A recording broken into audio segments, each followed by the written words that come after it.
फोड़कर उसके अंदर का फल निकालकर उस फल को शिवलिंग पर चढ़ाकर 1 लोटा जल शंकर भगवान को समर्पित कर कर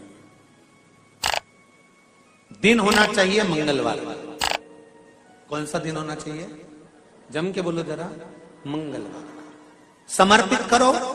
उसके बाद में आप विवाह के लिए अगर समर्पित करे हैं तो विवाह में देरी नहीं होगी। व्यवसाय और व्यापार के लिए या नौकरी के लिए समर्पित करे हैं तो उसमें देरी नहीं होगी। एक पत्र में आया है, सुन लीजिए, बड़ा सुंदर संवाद है। शिव महापुराण की कथा कहती है, मंगलवार को अगर शिव जी के मंदिर में, शंकर के मंदिर में जाकर 1 लोटा पानी चढ़ाया जाता है तो हमारे कार्य में उन्नति होती है।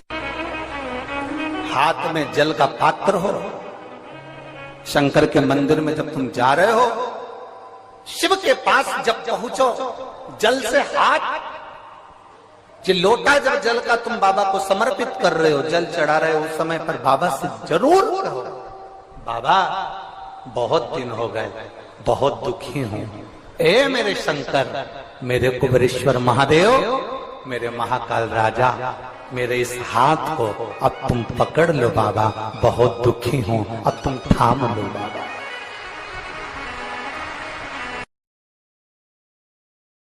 दुनिया के लोग नहीं समझते कि शंकर पर जल चढ़ाने का क्या लाभ है।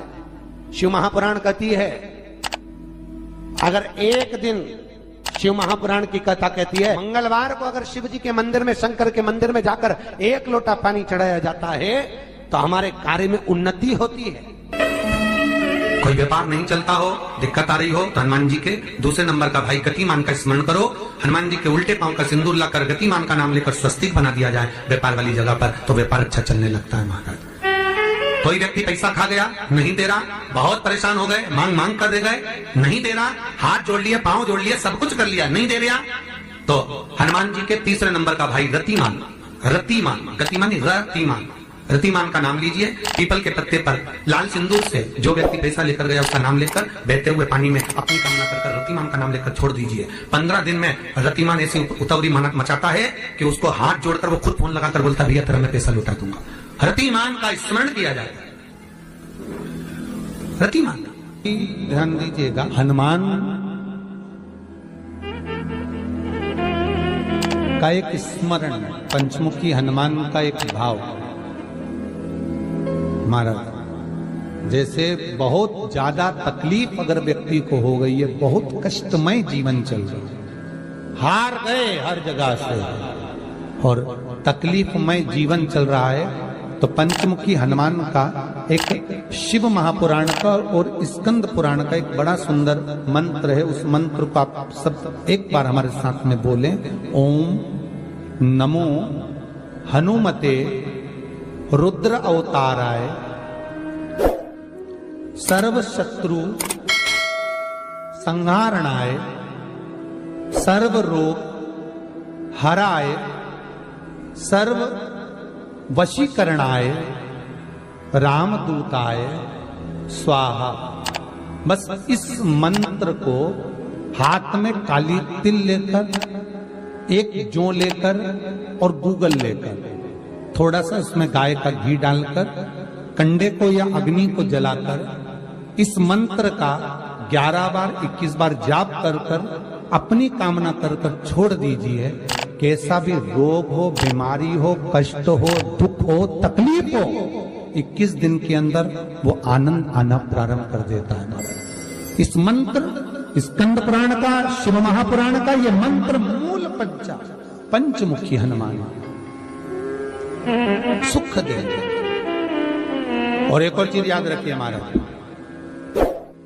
यदि कोई काम के लिए जा रहे हो, कोई व्यापार के लिए जा रहे हो या नौकरी करने के लिए जा रहे हो और लगी नहीं रही, बहुत तकलीफ पा रहे हो, सर्विस ही नहीं लग रही, बहुत कष्टमय हो गया, तो निवेदन करूंगा 5 पीपल के पत्ते पर बेसन के 5 लड्डू घर में बने हुए, गाय के घी के 5 लड्डू रख लो। उस लड्डू के बीचों बीच एक आटे का दिया और उसमें तिल्ली का तेल डालकर इसी मंत्र का प्रयोग कर कर पंचमुखी हनुमान का किसी भी हनुमान के मंदिर में जाकर, दक्षिण मुखी हनुमान के मंदिर में जाकर उसको रख कर आ जाइए। इसके बाद आप उस काम के लिए जाइए, आपका काम सफल हो जाएगा। आपको किसी को नहीं कहना पड़ेगा कि हाथ जोड़ना नहीं पड़ेगा, किसी के पांव नहीं पड़ना पड़ेंगे, तुरंत काम होगा। बस इस मंत्र का स्मरण कर कर पंचमुखी हनुमान का भूतेश्वर जो मंत्र है वो सुख देने वाला। पूरे घर में वास्तु के हिसाब से केवल एक दीवार ऐसी होती है जहां पर हनुमान जी का चित्र लगाया जाए।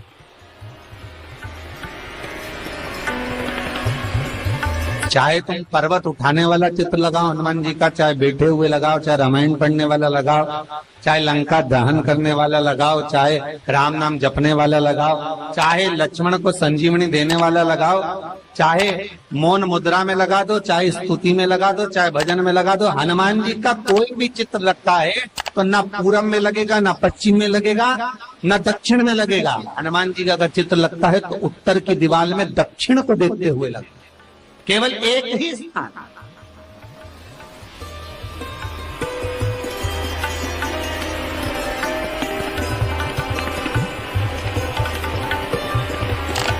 जैसे पूर्वजों के चित्र को, पितरों के चित्र को, गए हुए हमारे जीवों के चित्र को दक्षिण में विराजमान किया जाता है, उसी तरह हनुमान को उत्तर में विराजमान कर कर दृष्टि दक्षिण में कर दी।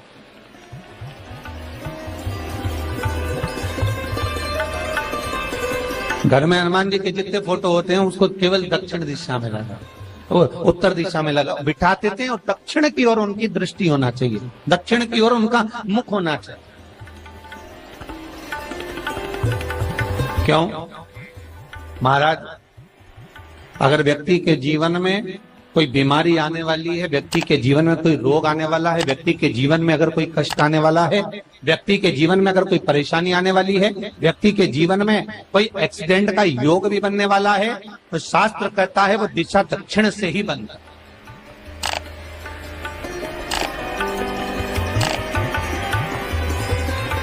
ये दक्षिण जो दिशा है ये यम की दिशा। यहाँ संपूर्ण परिवार के साथ यमराज अपने आनंद में निवास करते। और जब हमारे घर में, हम ये नहीं कह रहे कि आप हनुमान जी का फोटो लगाओ, हम ये भी नहीं कह रहे, आपके घर में हो और आपने अगर विराजमान कर कर रखा है किसी दिशा में, तो हमारा तो निवेदन रहेगा, अभी तक आपने अगर जैसा रखा, पर एक बार दिशा बदल कर देखना कि रोग, बीमारी, कष्ट, दुख, तकलीफ में आपको लाभ मिला कि ना। हनुमान जी ने केवल दक्षिण दिशा की ओर अगर मुख कर कर हमने विराजमान कर दिया, फोटो ही विराजमान किया। हम ये नहीं कहेंगे आपसे कि आप बाजार से फोटो खरीद के लाओ फिर लगाओ, नहीं, आपके घर में हो तो आप लगा दें, आपके घर में हो तो विराजमान।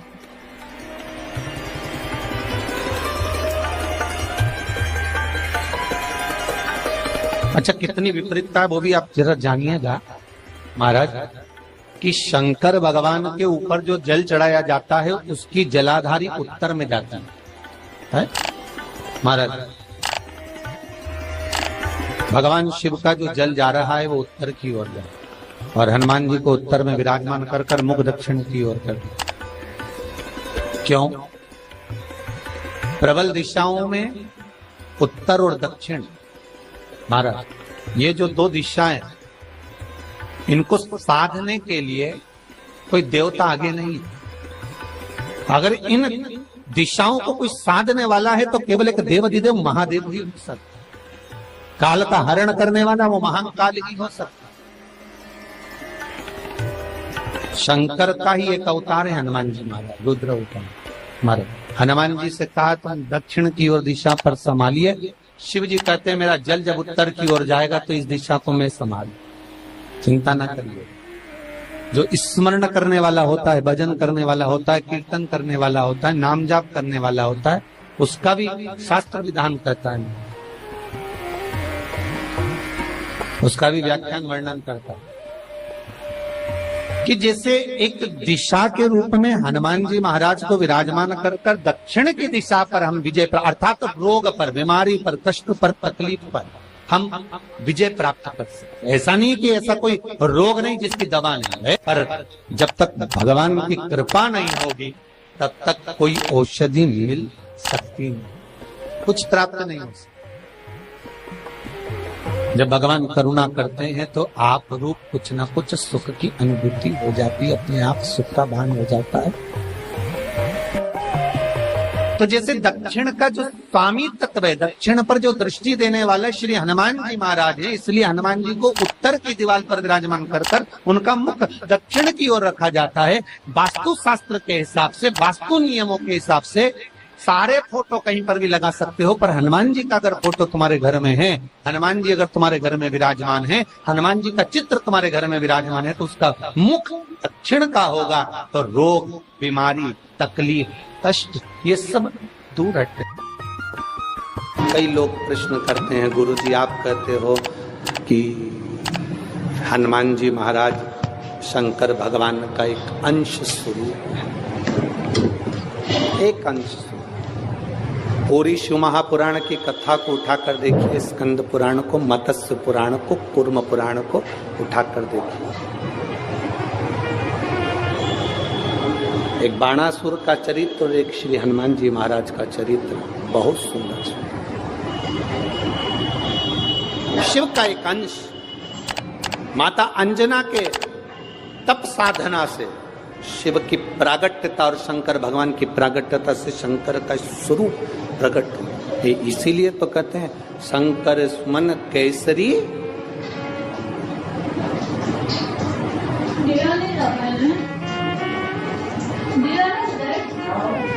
शिव का एक स्वरूप है हनुमान जी। हम तो हमेशा कहते हैं अगर आप हनुमान जी का भी दर्शन कर रहे हैं तो ये अंदाजा लगा कर रखें कि आप शंकर का दर्शन कर रहे हैं। आप शंकर का दर्शन कर रहे हैं तो ये अंदाजा लगा कर रखें कि आप हनुमान जी का दर्शन कर रहे हैं। सब एक, कोई भेद नहीं, सब एक, कोई भेद नहीं। देवताओं, आप एक बेलपत्र, जैसे आप एक बेलपत्र कि ये दो जो पत्तियां होती हैं, जरा ध्यान देंगे, ये दो जो पत्ती नीचे की रहती है बेलपत्र, आगे का भाग एक बेलपत्र और नीचे की जो ये दो पत्तियां होती हैं, इन दो पत्तियों के ऊपर एक एक शमी पत्र। ये दो जो पत्तियां हैं, इन पत्तियों के ऊपर एक एक शमी पत्र और लाल चंदन ये रखकर कितना भी रोगीला व्यक्ति हो, रोग से ग्रसित व्यक्ति हो, जिंदगी में कितना ही दुख पड़ रहा हो, बेलपत्र की ये दोनों पत्ती जिसके ऊपर शमी पत्र रखकर, लाल चंदन रखकर श्री हनुमान जी महाराज और हनुमान जी महाराज के तीसरे नंबर के भाई श्री गतिमान जी। हनुमान जी कितने भाई हैं? 6। उसमें हनुमान, रतिमान, प्रतिमान, मतिमान, गतिमान, तो जो नीचे के क्रम में आते हैं श्री गतिमान जी, उन गतिमान जी और हनुमान जी का नाम लेकर जो शिवलिंग के ऊपर समर्पित कर देता है, रोग का निवारण होता ही है, रोग मुक्ति होती है। मंगल का प्रदोष निकाल कर रख लो कि मंगल का प्रदोष इस दिन पड़ रहा है, मंगल की त्रयोदशी तिथि पड़ रही है, प्रदोष व्रत मंगलवार का पड़ रहा है। और जिन लड़का लड़की को मंगल होते हैं, जिन कन्या और वर को मंगल होते हैं, केवल शंकर भगवान के मंदिर में जाकर चौमुखी दिया, 4 बत्ती का दिया आटे का, उसमें घी डालकर लड़की शंकर भगवान के मंदिर में मात्र 7 बार शंकर पे से उतार कर 3 बार स्वतः उतार कर शिव के मंदिर में रख देती है, उसका मंगल आड़े आता ही नहीं है, मंगल नहीं आता संग। मंगल प्रदोष व्रत का इतना महत्व है महाराज। जब जिस महीने में जो प्रदोष पड़ा करे, जब प्रदोष पड़े, बन सके 1 बेलपत्र, बन सके 5 बेलपत्र, शमी पत्र, हरे मूंग, हरा मूंग, बेलपत्र, एक कलश के अंदर थोड़ा सा पानी लेकर 1 बेलपत्र, हरा मूंग, शमी पत्र डालकर और उसमें थोड़ा सा गुड़ डालकर भगवान शिव का स्मरण कर कर प्रदोष काल में, मान लो कोई काम आपका बहुत जरूरी है, बहुत दिनों से आप थक गए हैं, नहीं हो रहा, कर्जा बढ़ रहा है, धन नहीं आ रहा, व्यापार नहीं चढ़ रहा, या कोई समस्या बहुत प्रबल है, कोई एग्जाम में बैठ रहे हो नहीं हो रहा, परीक्षा भी दे दी है, रिजल्ट आने ही वाला है, तो भी प्रदोष काल में, प्रदोष के समय वो जल मूंग, समीपत्र और बेलपत्र और गुड़ का शंकर के शिवलिंग को समर्पित करना प्रारंभ कर दो। 2 या 3 प्रदोष करोगे, बाबा आपकी मनोकामना शीघ्र पूर्ण कर देगा। शंकर भगवान पर चढ़े हुए जल जब नीचे की ओर आता है, जिस जगह पर जल गिरता है उस जगह पर मात्र एक दुर्वा प्रदोष के दिन अपनी कामना कर कर इस शरीर के सुख के लिए शंकर भगवान के जल गिरने वाले स्थान के पास में अवधूतेश्वर महादेव के नाम से रख दी जाती है, तो जिंदगी में कभी बड़ी बीमारी नहीं आती। उसी तरह जिससे रोग को समाप्त करने के लिए दुर्वा का प्रयोग किया जाता है। कभी ऐसा योग लगे आपके जीवन में कि आप जिस व्यापार को आपने करा उस व्यापार में आपको फल नहीं मिला, फिर आपने व्यापार चेंज करा, फिर बदल कर देखा, फिर उस व्यापार को कर देखा, उसमें फल नहीं मिला, फिर आपने वापिस व्यापार को बदलने का विचार किया, तो हमारा निवेदन रहेगा उस व्यापार को बदलने से पहले एक काम जरूर कर देखो। 3 स्थान पर बेलपत्र को चढ़ाकर देखिएगा। अगर आपको लगे कि मैंने व्यापार बदल लिया, एक बार बदला, कई लोग ऐसे भी होते हैं जो पैसा इकट्ठा करते हैं, धन एकत्रित करते हैं, और कोई व्यापार ऐसा कर लेते हैं जिस व्यापार में धन चले जाता है तो वो धन वापिस नहीं आता, मारा वो व्यापार का धन वापिस नहीं आता, तो बड़े दुखी होता है कि भाई मेरा गया हुआ पैसा नहीं आ रहा, मैं बड़ा कष्ट में हूं, मेरा खुद का ही आ जाए ना तो मैं निहाल हो जाऊं, मेरा अपना ही नहीं आ रहा जो गया हुआ है, तो मैं क्या वर्णन करूं उसको, क्या। उनके लिए भी ये प्रयोग, ये शिव विद्येश्वर संहिता का ये भाव बड़ा सुंदर है। आप व्यापार पर व्यापार बदल कर देख लिए, धन भी हमारा कहीं डूब गया, आ नहीं रहा है, तो प्रयास करना 3 स्थान पर चढ़ाई गई बेलपत्र हमें सुख का अनुभव कराए। बहुत ध्यान लगाइए। पहला, अशोक सुंदरी की जगह। अब ये बेलपत्र जब भी आप चढ़ाएंगे तो रविवार की अगर प्रदोष पड़ जाए, कौन से दिन? रविवार की प्रदोष के दिन ये प्रयोग अवश्य कर देखिएगा। ज्यादा बार नहीं करना है, केवल एक ही बार करना, बाबा स्वयं कृपा करेगा। अपने मंदिर में, अर्थात अपने घर के पास कोई मंदिर हो, शिवालय हो, देवालय हो, जहां शंकर भगवान विराजमान हो, शिवलिंग हो, ऐसी जगह पर अवश्य करें। हमें कहीं दूर जाकर ये प्रयोग नहीं करना है, अपने शिवालय, अपने जो घर के आसपास में शिवालय हो वो। एक बेलपत्र अशोक सुंदरी वाली जगह। अब उसको अशोक सुंदरी की जगह पर भी चढ़ाने का तरीका क्या है?